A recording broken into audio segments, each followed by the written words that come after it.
Hello friends, this video on rational numbers part 5 is brought to you by examfear.com. No more fear from exam. So now we will talk about equivalent rational numbers. Now you might be thinking, what do we mean by equivalent? So well, these are different rational numbers, but they represent the same number. That is why they are called equivalent. So equivalent doesn't really mean equal, but it means that they are similar. They are not exactly equal, but in some way they refer to the same thing. So let me give you some examples. So let us look at this rational number, minus 9 by minus 3. So this is one rational number. Now let us look at this one. This is 3, which is a whole number, which is also an integer and which is also a rational number. So minus 9 by minus 3 is one rational number and 3 is another rational number. So these are two different rational numbers. But when you actually find out their values, for example, if you simplify this further, what would it be? Minus 9 by minus 3. So 3 into 3 is 9. So therefore, this is equal to 3. So minus 9 by minus 3 is actually equal to 3. So basically, we can say that minus 9 by minus 3 and 3, they represent the same number, and that same number is 3. So we can say that this rational number and this rational number, they are equivalent to each other. They are not equal because these are two different rational numbers. You can very clearly see that. But they represent the same number.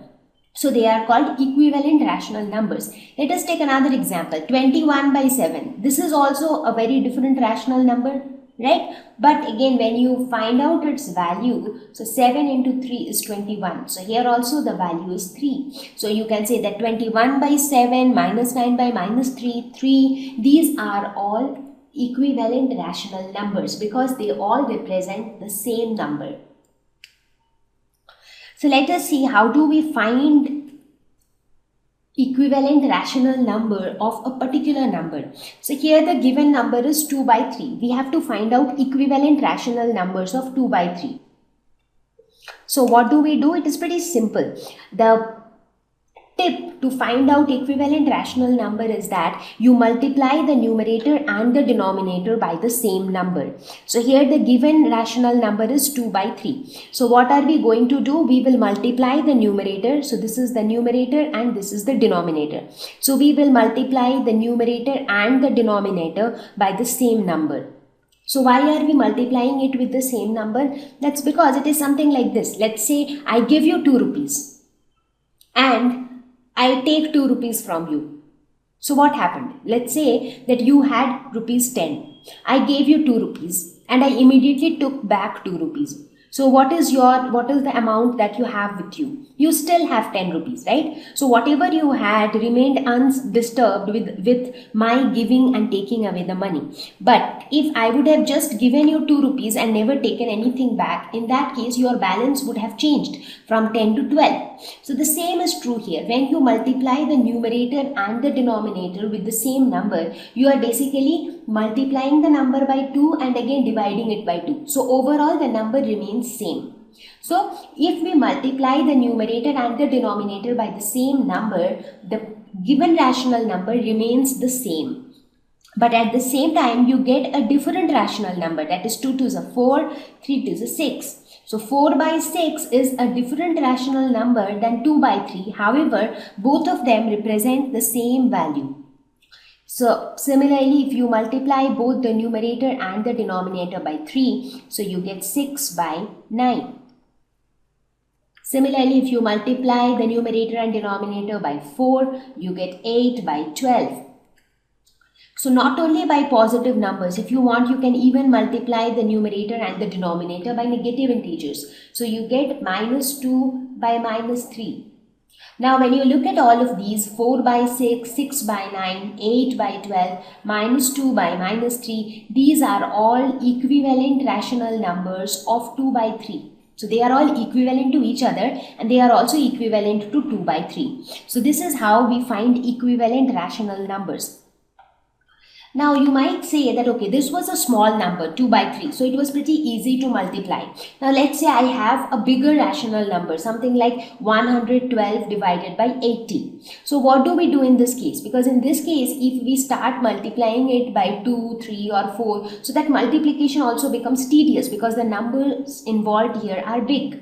So what do we do? So in this case, what we can do is, when you have a bigger numerator and a bigger denominator, what you can do is, instead of multiplying the numerator and denominator, you divide the numerator and denominator by the same number. So this is your given number. Instead of multiplying, you divide it by 2 and you divide the denominator also by 2. So 112 divided by 2, what would be that? That would be 56. 80 divided by 2 would be 40. Similarly, 112 divided by 80, you divide it by 4, both the numerator and the denominator. So you get 28 divided by 20. Similarly, if you divide this number by 8, both numerator and denominator, so you get 14 by 10. So in each of these cases, all these rational numbers that you get, they are all equivalent to each other and they are also equivalent to the given rational number. Now did you notice something very interesting?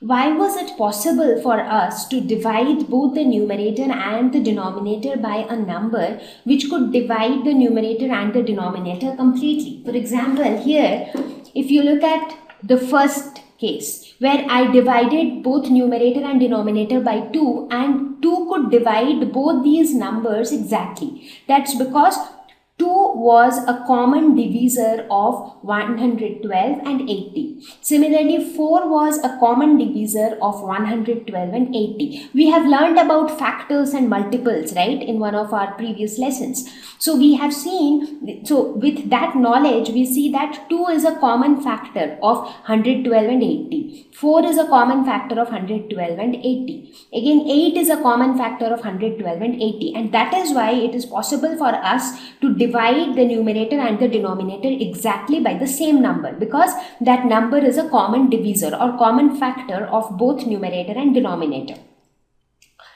Now, from this concept, we see that sometimes it might happen that the numerator and the denominator, they do not have any common factor. Can that happen anytime? Let's have a look. Thank you. Please visit examfear.com for free quality education. You can learn with a simple 4-step learning process wherein you can watch video lessons, you can ask your questions, you can refer notes, and you can take a free online test. We have content for class 6 to 12 on physics, chemistry, mathematics, and biology along with practical videos. So please subscribe to our channel for daily updates. Thank you.